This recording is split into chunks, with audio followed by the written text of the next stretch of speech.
1980. Dos naciones están librando una ciberbatalla secreta, ignorada por la opinión pública. La URSS está construyendo el gaseoducto transiberiano, pero no cuenta con la tecnología informática necesaria para controlar con seguridad el flujo del gas natural. Así que el KGB decide hacerse con ella, robándola.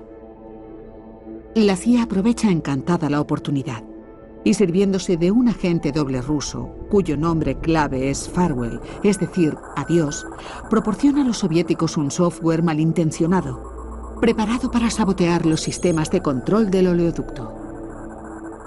El oleoducto se termina de construir y se instala el software.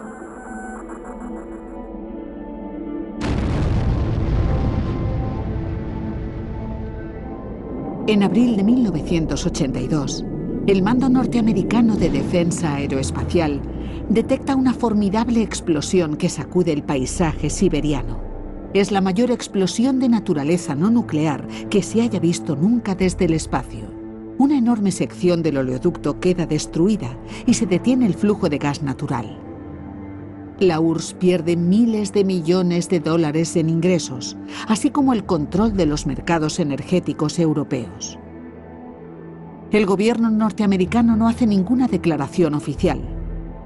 3 años después, el agente Farwell fue ejecutado. A diferencia de las armas convencionales, las armas cibernéticas no traen escrito su remitente. Cuando alguien te bombardea, puedes mirar al cielo y ver qué bandera llevan pintada los bombarderos. ¿Y sabes quiénes son? Con las armas cibernéticas no es así.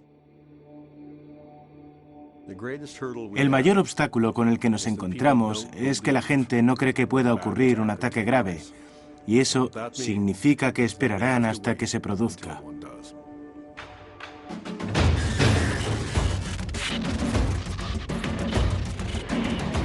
Amenaza cibernética. Como quien se adentra en una niebla silenciosa, hemos entrado en el reino de una guerra cibernética, en la que nuestros enemigos están tan cerca como pueda estarlo el ordenador más cercano. Y ahora las redes digitales de las que hemos llegado a depender se han convertido en armas. Convertir los programas informáticos en armas es la nueva estrategia ofensiva. Estos nuevos ejércitos, con sus nuevos misiles, se cobrarán un tipo nuevo de víctimas.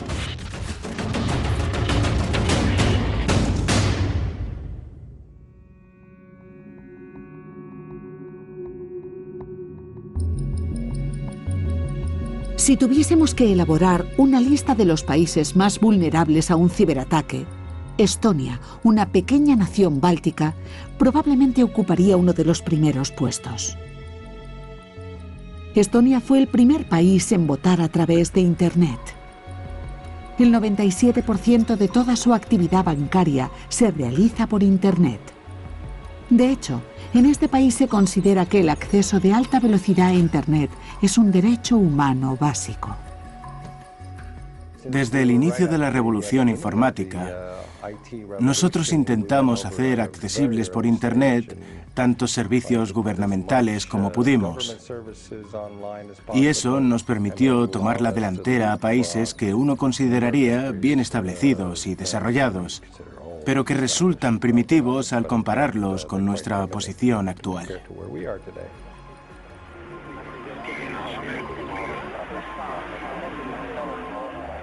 En 2007, el país se enfrentó a un ciberataque que amenazó con paralizar al gobierno, a la banca y a los medios de comunicación.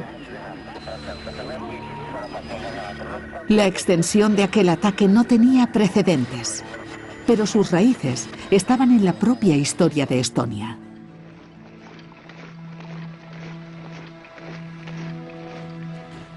Durante la Segunda Guerra Mundial, los soviéticos entraron en Estonia, derrotando a los nazis y ocupando el país. Si solo hubieran expulsado a los alemanes, habría estado bien. Pero decidieron quedarse, y no fue una experiencia agradable. Los soviéticos enviaron a cientos de miles de rusos a vivir en Estonia. Casi de inmediato, erigieron un monumento en la capital para conmemorar a los caídos rusos en la lucha contra los nazis. Para los rusos trasladados a Estonia, el monumento era un homenaje al patriotismo. Para los estonios nativos, no era más que un símbolo de ocupación y opresión de su país. En 1991 la Unión Soviética cayó y Estonia fue por fin libre. Pero aún quedaban en el país cientos de miles de rusos. En 2007, el gobierno estonio aprobó un plan para trasladar la estatua soviética del centro de la ciudad a un cercano cementerio militar. Cuando la decisión se hizo pública, se disparó el resentimiento de los rusos locales, que, animados por infiltrados procedentes de Moscú, empezaron a amotinarse. Allí había cientos, quizá miles de personas. Acudió la policía. Se cerraron calles. Hubo peleas, revueltas, rotura de escaparates.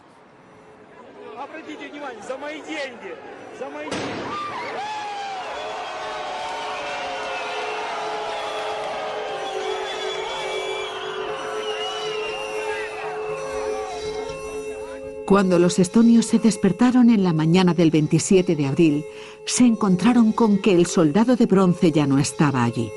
En un intento de apaciguar la violencia, el gobierno la había trasladado durante la noche. A las 9:42 de esa misma mañana, empezó a ocurrir algo extraño. Las páginas web gubernamentales comenzaron a colapsarse y el acceso a la banca online se bloqueó. Y entonces tuvo lugar el ciberataque.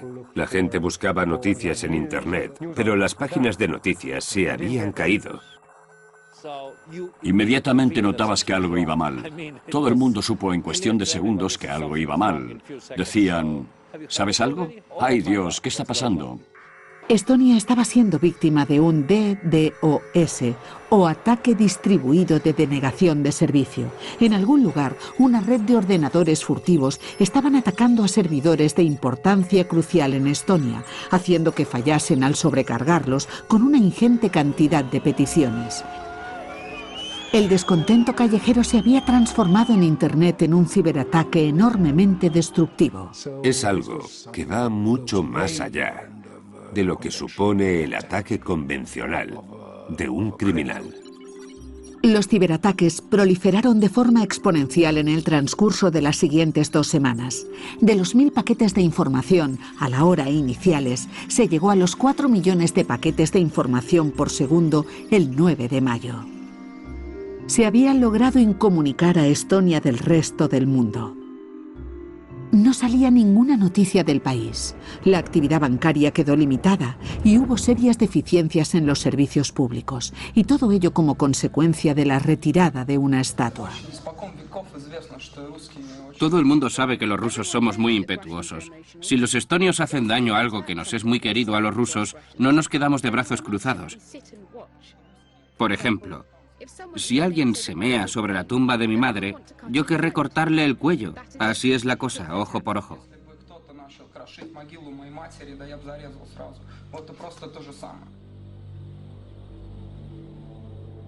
И мы будем свято хранить память об этом. Свято хранить это историческое достояние. А те, кто сегодня пытаются принизить этот бесценный опыт, кто оскверняет памятники героям войны, оскорбляет собственный народ. 4 años después, aún seguía sin estar claro quién fue el responsable de los ataques contra Estonia. Pero aunque lo supiésemos, ¿qué podríamos haber hecho para evitarlo? ¿Cuáles son las reglas de las ciberguerras? Hasta ahora, todas las guerras tenían una naturaleza cinética. Arrojar una bomba supone un movimiento. Que un tanque dispare un proyectil es un movimiento. Si alguien te tira una bomba, tú respondes tirándole otra, pero una ciberguerra no implica movimiento. No sabes quién te ha agredido. Puedes estar muy seguro de quién ha sido, pero no tienes pruebas. A día de hoy no tenemos prueba alguna sobre quién hizo aquello, así que, ¿cómo responder? ¿Cuál sería la respuesta adecuada a algo así? Las reglas en este tipo de conflictos y guerras son distintas.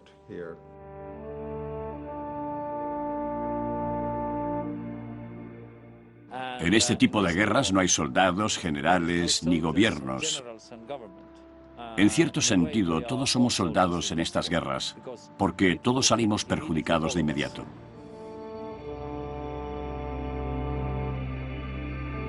El ataque a Estonia pudo ser obra de hackers que atacasen de forma independiente, o más probablemente, formando parte de una red desestructurada.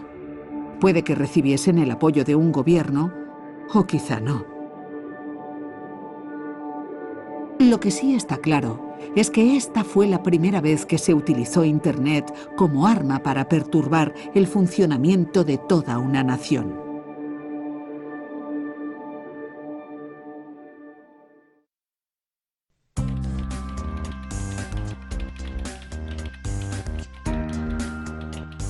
Haces clic sobre un anuncio de Viagra y tu ordenador queda infectado. Abres una foto que crees que te ha enviado alguien que conoces y tu ordenador queda infectado. Entras en una página web de ayuda a las víctimas de una catástrofe natural y tu ordenador queda infectado. Siempre que tu ordenador tenga algún punto vulnerable del que alguien puede aprovecharse, habrá alguien que ya lo haya hecho o que esté ideando algún modo de hacerlo en el futuro. Nuestras redes informáticas están en permanente estado de guerra. Los hackers usan software malicioso o malware para robar contraseñas, acceder a cuentas e infectar ordenadores inocentes.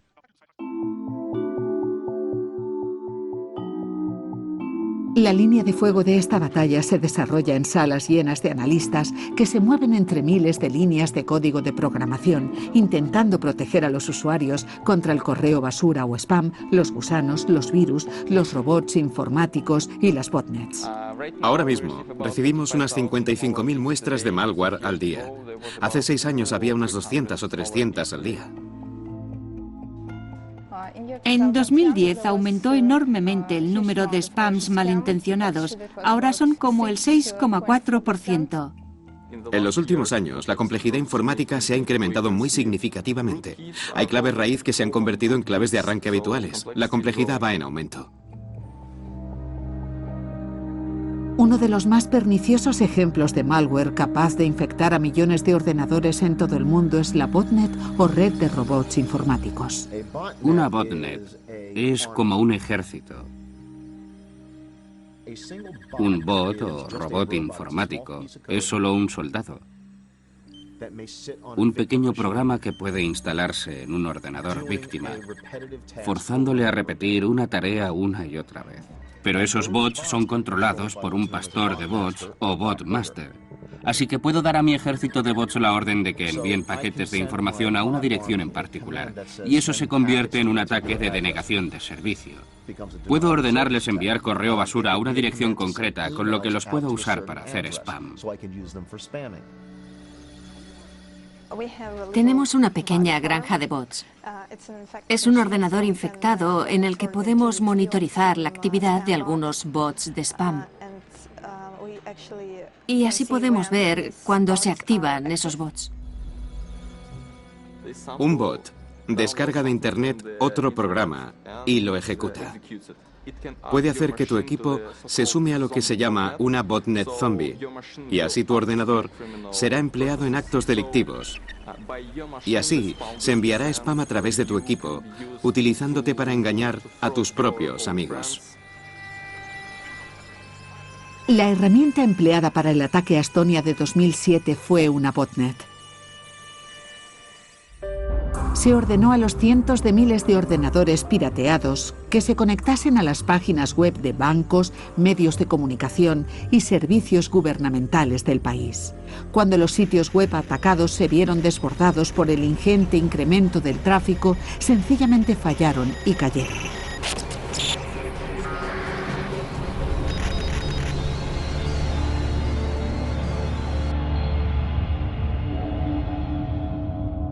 Tu ordenador, sin tú saberlo, puede haber sido uno de los que participaron en el ataque a Estonia.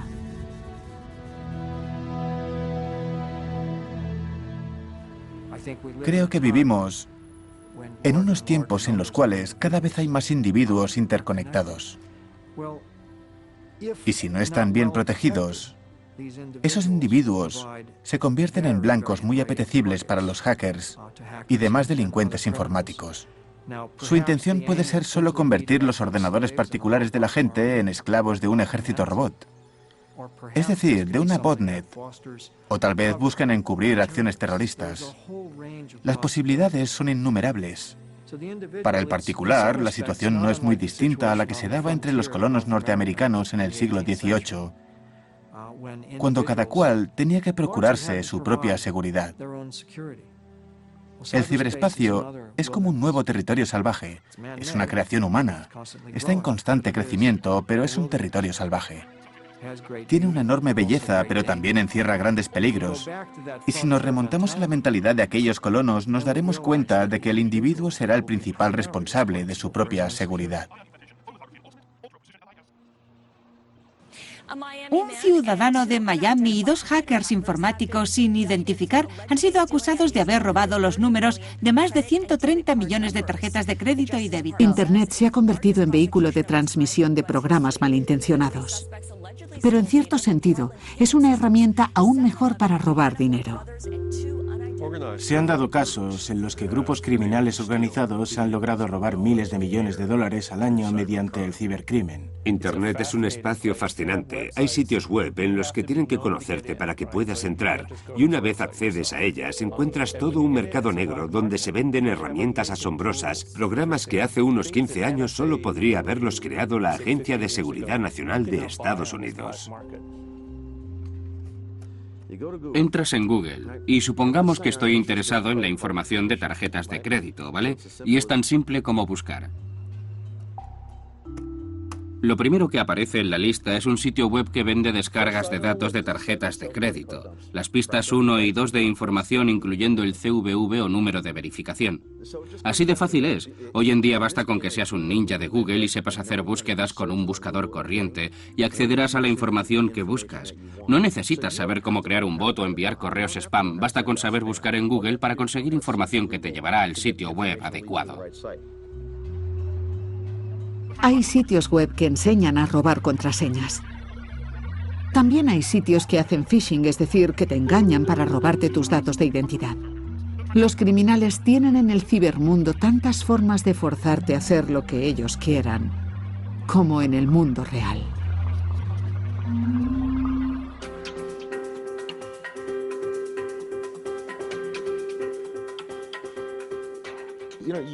Hay que reconocerles a esos cabrones el mérito de ser tan astutos como para fijarse en lo que la gente busca en Internet o en lo que suponen que van a buscar para anticiparse creando sitios web.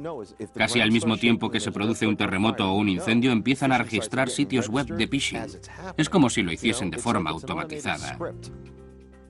También se puede ver eso en casos como el de la gala de los premios musicales MTV de hace un par de años, donde se estrenó el tráiler de una película de la saga Crepúsculo, y al día siguiente ya había infecciones de archivos con el nombre de la película, porque sabían qué era lo que la gente iba a buscar. En los años 90, cuando sufrías alguna infección informática, lo sabías. Pero eso ya se ha acabado. Ya no es así, porque ahora la acción tiene lugar entre bastidores, y a no ser que tengas conocimientos técnicos y sepas dónde mirar, habrá muchos que no se enteren. Es exactamente como una partida de ajedrez. Si movemos pieza, ellos mueven pieza. Sacamos un nuevo tipo de tecnología y ellos inventan una forma de burlarla. Mejoramos la seguridad y ellos idean la forma de sortear esa nueva seguridad.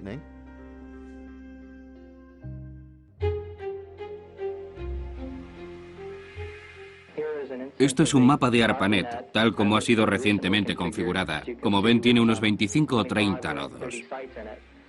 Creado por científicos que trabajaban para el Departamento de Defensa de Estados Unidos, Internet fue concebido como una herramienta de telecomunicaciones que sobreviviera a una guerra nuclear y no se pensó en su seguridad o fiabilidad.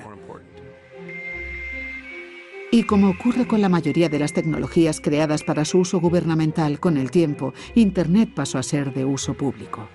Se está produciendo una revolución en las salas de juegos recreativos, las oficinas y las aulas de todo el mundo. Una revolución en la que toman parte 15 millones de jóvenes. Día y noche comparten datos científicos, discuten sobre filosofía o se intercambian recetas de cocina y cotilleos a través de una red informática llamada Internet. Entonces se produjo la gran expansión de Internet y el público pudo acceder a todas esas redes que contaban con el mismo tipo de seguridad, es decir, ninguna. A la gente le encanta Internet, así que ponen en la red todo tipo de cosas, informes, datos, armas informáticas, previsiones, información personal. Lo vuelcan todo en Internet porque les encanta y no lo protegen. Internet creció rápidamente, abriendo muchas nuevas posibilidades. Pero la seguridad no era una prioridad. Las personas somos como somos. Primero pensamos en la funcionalidad, la flexibilidad, la facilidad de uso. Y luego llega el gobierno con los impuestos.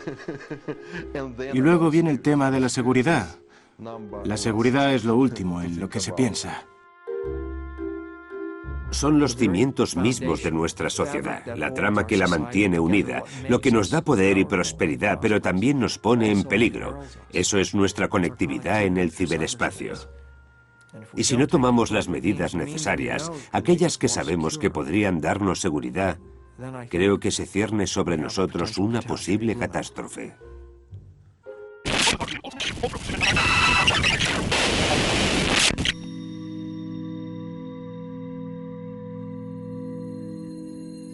Todo es vulnerable. Estar vivo supone ser vulnerable. Si quieres ser invulnerable, tienes que estar muerto. Tendrías que ser una piedra.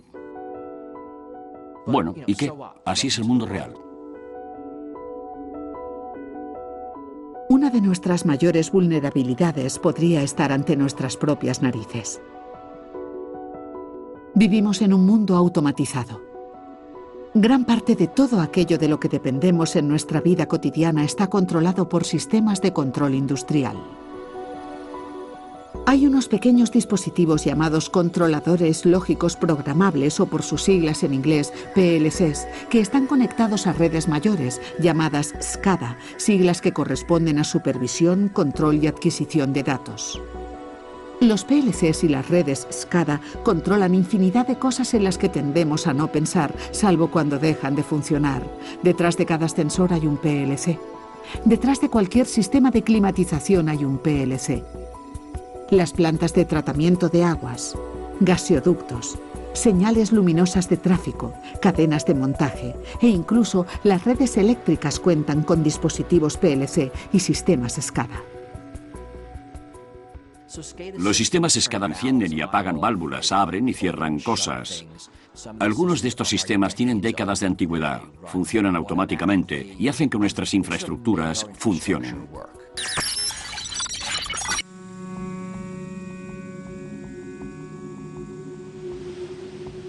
Y ahí es cuando la cosa empieza a dar mucho miedo. Digamos que en lugar de que el dispositivo abra y cierre un circuito, lo forzamos a que lo deje siempre abierto o cerrado. Y ¡boom! El conducto se sobrecarga y explota. Antes no teníamos que preocuparnos por esto porque las redes funcionaban mediante unos programas artesanales creados por un par de tipos en un sótano de Maryland. Lo que pasa ahora es que resulta más barato y rápido dejar de realizar esas funciones a través de las viejas redes privadas y ejecutarlas a través de Internet. Y, como suele ocurrir cuando hay que elegir entre algo seguro y algo barato y rápido, se optó por lo barato y rápido. Los sistemas SCADA son menos seguros que la mayoría de ordenadores domésticos que entran en la red. A menudo tienen que funcionar con sistemas operativos más antiguos, así que tienen que utilizar programas más antiguos que no pueden beneficiarse de las modernas tecnologías de seguridad. Y en muchos casos es imposible actualizarlos. No es como conseguir una versión más reciente de Windows. Son sistemas integrados en el hardware, grabados en los circuitos. No se pueden cambiar. Seguramente los ordenadores personales que la gente tiene en casa están en muchos casos mejor protegidos.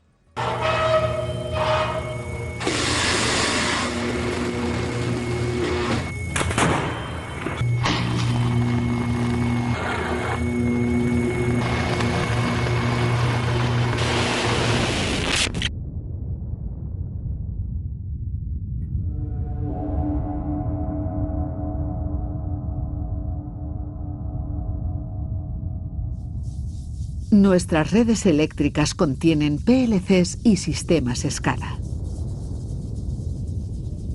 Si un ataque lograse sabotear estos sistemas de control, el efecto podría ser devastador. Pero, ¿hasta qué punto son vulnerables las redes eléctricas? El Departamento de Seguridad Nacional de Estados Unidos decidió comprobarlo mediante lo que se denominó el experimento Aurora. El Departamento de Seguridad Nacional pidió a algunos hackers que atacasen a un generador de una central eléctrica.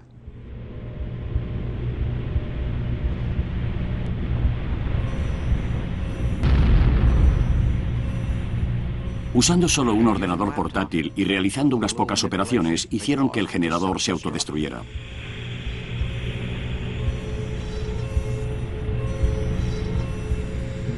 Los detalles de lo ocurrido son materia reservada, pero al parecer el grupo de hackers, sin conocimientos directos de la instalación, lograron infiltrarse en el sistema de seguridad y tomaron el control del generador. El experimento se detuvo antes de que el generador reventase, pero quedó demostrado que podrían haberlo sobrerevolucionado tanto como para que saltase en pedazos por toda la sala, de haber estado conectado a la red eléctrica.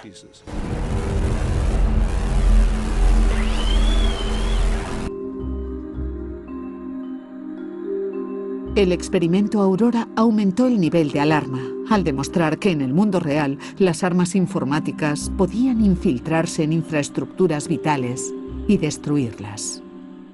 Atacar los sistemas de abastecimiento de agua, las redes eléctricas o compañías telefónicas ha sido algo a valorar militarmente por cualquier nación desde hace más de 60 años. Pero ahora hay otra forma de hacerlo y es valiéndose del ciberespacio. Es una tarea difícil, no puede realizarla cualquiera desde su casa. Pero disponiendo de mucho dinero y personal, puedes vencer todos los obstáculos. Sabemos que puede haber media docena de naciones en el mundo que hayan desarrollado ciberarmas y que podrían usarlas en caso de crisis.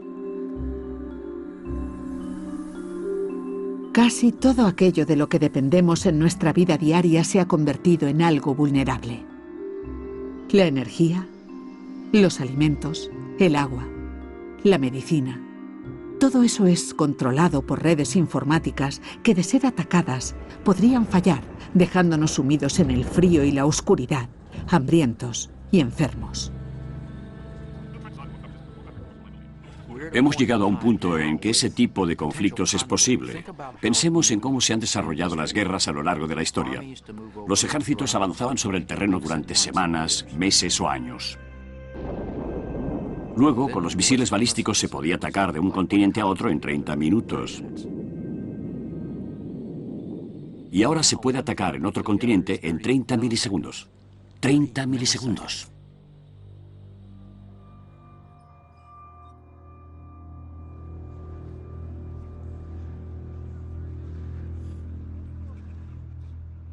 La idea del ciberterrorismo se nos ocurrió hace tiempo, pero no hablamos de ello porque hubiera estado mal.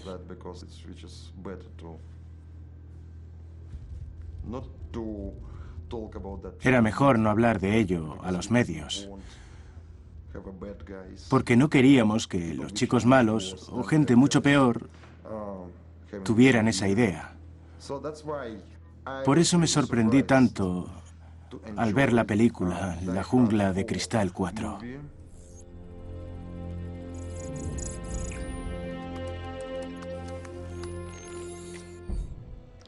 Me quedé conmocionado. La mitad de la película es sencillamente imposible, pero la otra mitad sí es posible.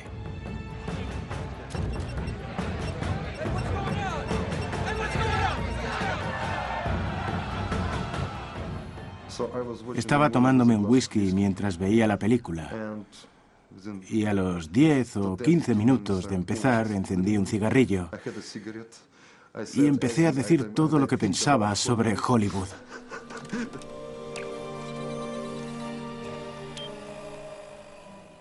Seguí viendo la película 10, 15, 20 minutos y la paré para ponerme otro whisky y encender otro cigarrillo. Pensé, ¿qué estás haciendo? ¿Estáis enseñándoles esto a los malos? Les acabáis de animar a hacer ciberterrorismo.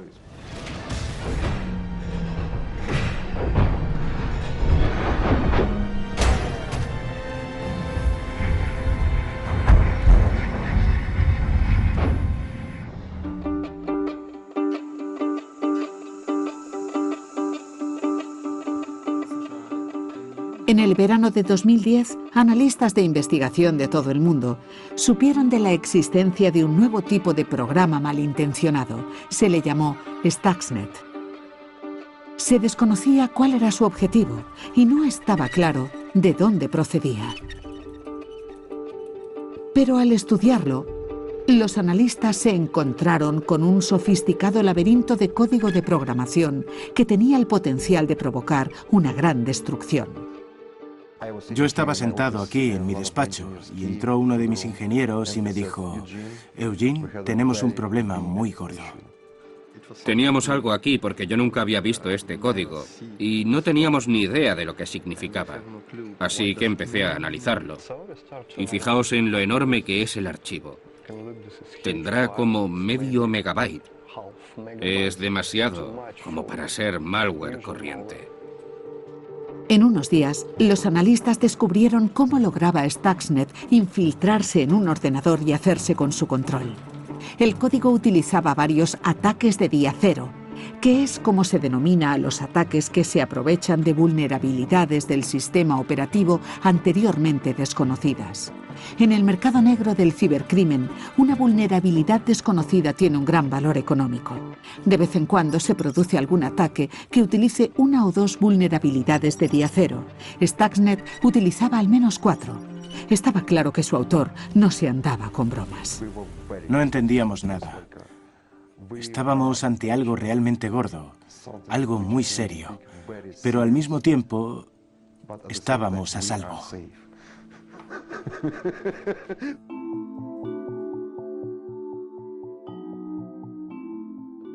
Lo que Stuxnet intenta hacer aquí es deshabilitar solo 35... Mientras tanto, el misterio que suponía Stuxnet acaparó la atención de los investigadores de todo el planeta. Dijimos, vaya, el archivo es muy grande y muy denso. Luego vimos que dentro tenía cadenas extrañas referidas a PLCs o controladores lógicos programables y resultó aún más interesante. Y cuando vimos que esos PLCs se usaban en gaseoductos, en fábricas de coches, en plantas de enriquecimiento de uranio, la cosa se puso mucho más seria. A través de Internet, Stuxnet estaba recorriendo el planeta buscando unos PLCs concretos a los que atacar. Y la empresa Symantec aportó nuevos datos que indicaban que la mayor parte de los ordenadores amenazados se encontraban en Irán. El presidente iraní, Mahmoud Ahmadinejad, ha vuelto a confirmar su intención de seguir adelante con el programa nuclear de Irán. Ha dicho que Irán no necesita de otras potencias para completar su programa nuclear, y la multitud ha respondido con los acostumbrados gritos de «Muerte a América», «Muerte al Reino Unido» y «Muerte a Israel». La gente mostró también multitud de pancartas.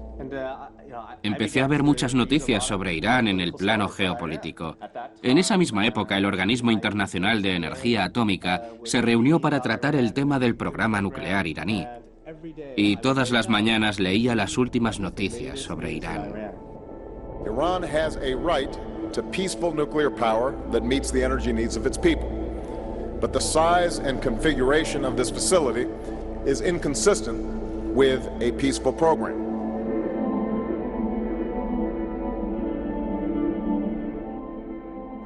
Este vídeo muestra al presidente Ahmadinejad el pasado martes durante su visita a la planta subterránea de enriquecimiento de uranio del centro de Irán.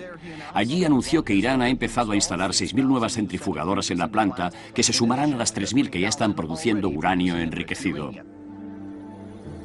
Al analizar el código de Stuxnet, fue quedando claro que el ataque iba dirigido contra un número concreto de controladores lógicos programables o PLCs.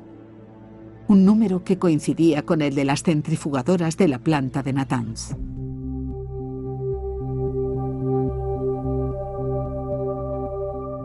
Ralph Langner lleva más de una década analizando las vulnerabilidades de los sistemas de control industrial. Él entendió enseguida que Stuxnet supuso el paso del armamento convencional a las ciberarmas. Las instalaciones de Natanz están fuertemente protegidas con misiles antiaéreos. Y en concreto, las centrifugadoras están enterradas a 23 metros bajo la superficie. Así que las probabilidades de éxito de un ataque con explosivos convencionales serían menores que con ciberarmas como Stuxnet. Así pues, tenía sentido que Stuxnet hubiera sido diseñado para atacar a las centrifugadoras iraníes de Natanz, pero la cuestión era saber cómo funcionó el ataque.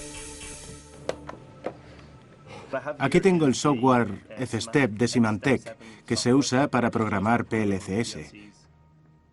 Vamos a controlar este desde aquel portátil. Este es el cable que... Los investigadores recrearon el ataque de Stuxnet infectando con malware un controlador lógico programable igual a los empleados en Natanz. El resultado fue que el malware se adueñó del controlador y alteró su funcionamiento.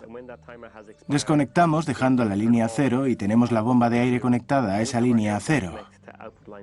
En el entorno de laboratorio se logró alterar la velocidad de una bomba de aire. Ahora voy a intentar infectar la máquina.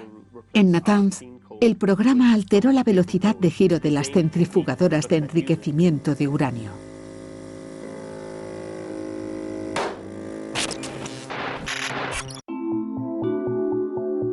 Una forma de ataque sería simplemente acelerar las centrifugadoras hasta que explotasen. Pero los diseñadores de Stuxnet fueron más listos. Diseñaron Stuxnet para que fuese acelerando y decelerando las centrifugadoras hasta averiarlas gradualmente, una por una. La intención de este ataque no es estropearlo todo de una vez. Si lo hubiesen hecho así, el ataque habría sido detectado mucho antes. Y lo que vemos es que obviamente en Natanz, los responsables iraníes no tenían ni idea de lo que estaba ocurriendo durante bastantes meses. Pero tras meses de ver cómo fallaban sus centrifugadoras, los iraníes empezaron a entender lo que estaba pasando, que eran víctimas de un ciberataque premeditado. Varios de los principales científicos iraníes acometieron la tarea de eliminar el código de Stuxnet de Natanz, pero no pudieron hacerlo durante mucho tiempo.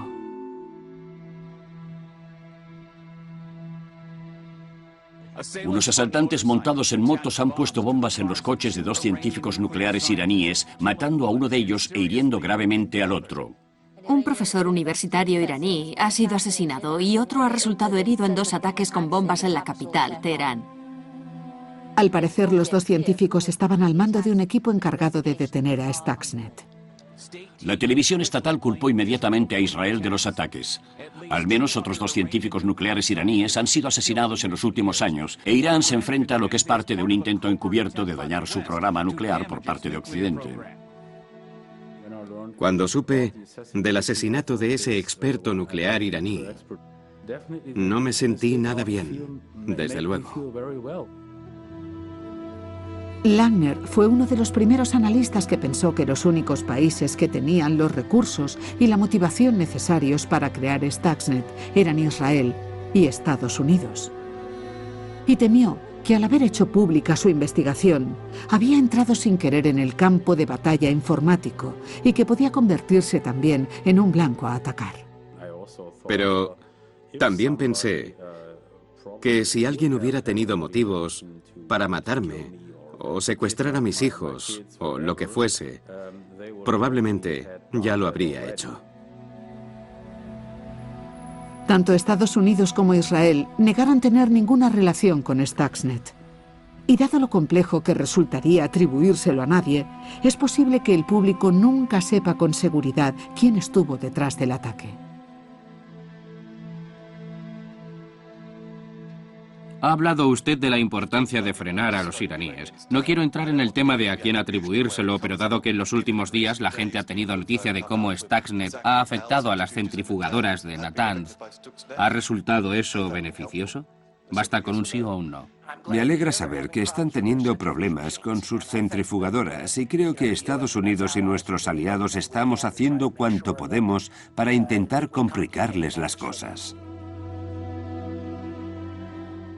Va mucho más allá de cuanto hayamos visto hasta ahora.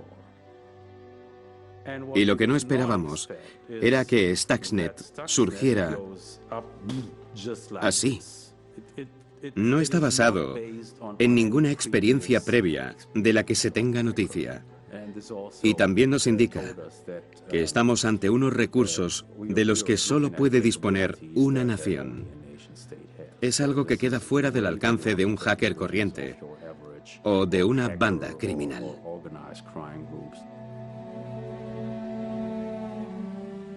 Por muy interesante que fuera Stuxnet, pese al reto que supuso y por mucho que me absorbiera al intentar destriparlo noche y día, puedo decir sin ninguna duda que es algo que no me gustaría volver a ver.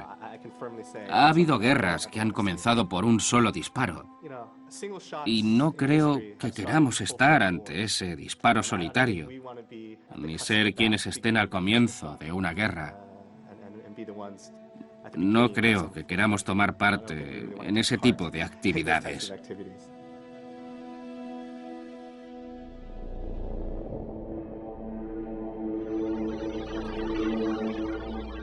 Cuando pensamos en el uso armamentístico de la programación, debemos darnos cuenta de que no estamos hablando solo del creador inicial de esos programas, sino también de cualquier otra persona o grupo que pueda disponer de ese software malintencionado.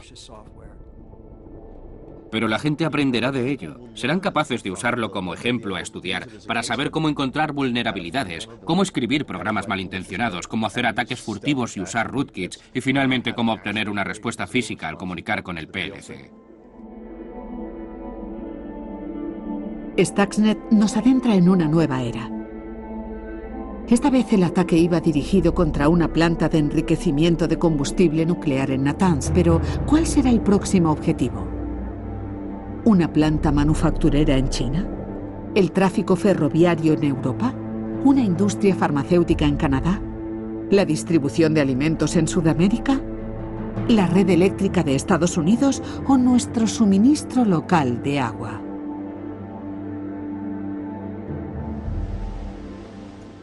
Esta es la presa de Brighton, y lo que estamos viendo es la entrada de agua de la planta de filtrado de Pautuchet. El embalse tiene unos 4.500 millones de litros de agua. Usamos unos 270 millones al día. Si sufriésemos el ataque de un hacker, podría ser a través de un pendrive. Al menos en teoría, alguien podría poner un virus en un pendrive, como hicieron con Stuxnet. Insertar aquí el pendrive y el virus entonces haría algo malo al controlador del proceso. Una vez accedes a la red de PLCs, te haces con ella, te adueñas de todos los que estén en la red, tengan o no conector USB. Están hechos para ser rápidos, sencillos y de bajo consumo, y no para ser seguros. Nunca fueron diseñados teniendo en mente la seguridad, porque nadie tenía un modelo de seguridad adecuado para aplicárselo. Y hay PLCs como estos en todas partes. En el control del tráfico, en hospitales, en ascensores, en gasolineras, en depuradoras, en sistemas de riego, en procesadores de alimentos y en el sistema del que depende prácticamente todo: la red eléctrica. Si puedes apagar parte de la red eléctrica, prácticamente todo lo demás falla. No vuelves a la época anterior a Internet en los años 70. Vuelves a 1870, a cuando no había electricidad. Es muy difícil imaginar qué funcionaría en ese caso.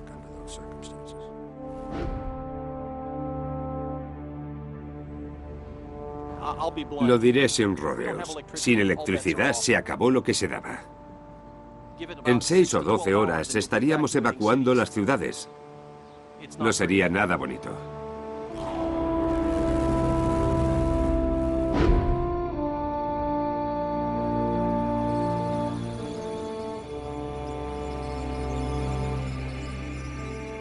Las redes de las que dependemos han acortado las distancias entre el posible atacante y su víctima. Los aparatos que controlan prácticamente todos los aspectos de nuestra vida cotidiana se han convertido en bombas de relojería que pueden usar contra nosotros. Y me temo que va a ser exactamente como lo de la caja de Pandora. Si la abres, ya no hay forma de cerrarla. Mucho me temo que vamos a ver nuevos tipos de ciberataques, de sabotaje. No sé cuándo será, y no tengo ni idea de cuál será su origen ni la víctima. Pero me temo que Stuxnet fue un buen ejemplo para los gobiernos y para organizaciones antigubernamentales.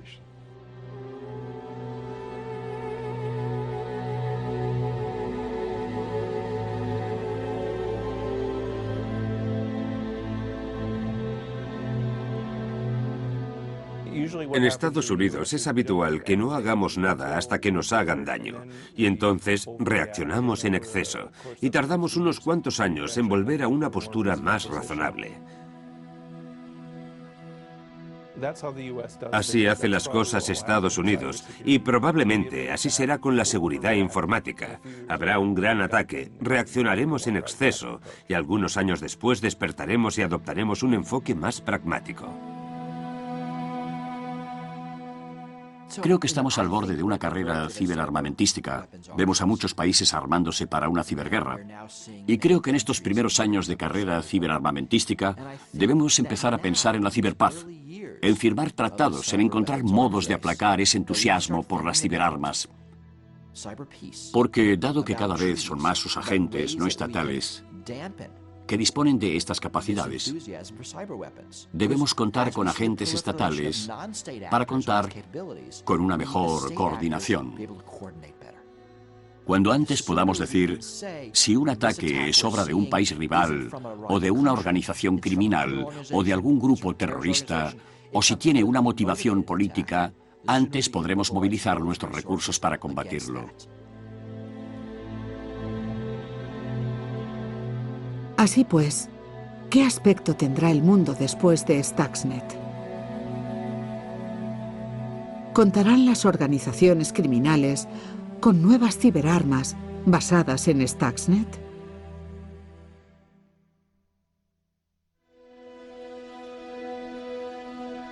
¿Estará el mundo sometido a ataques casi constantes, quedando así condicionada nuestra vida diaria?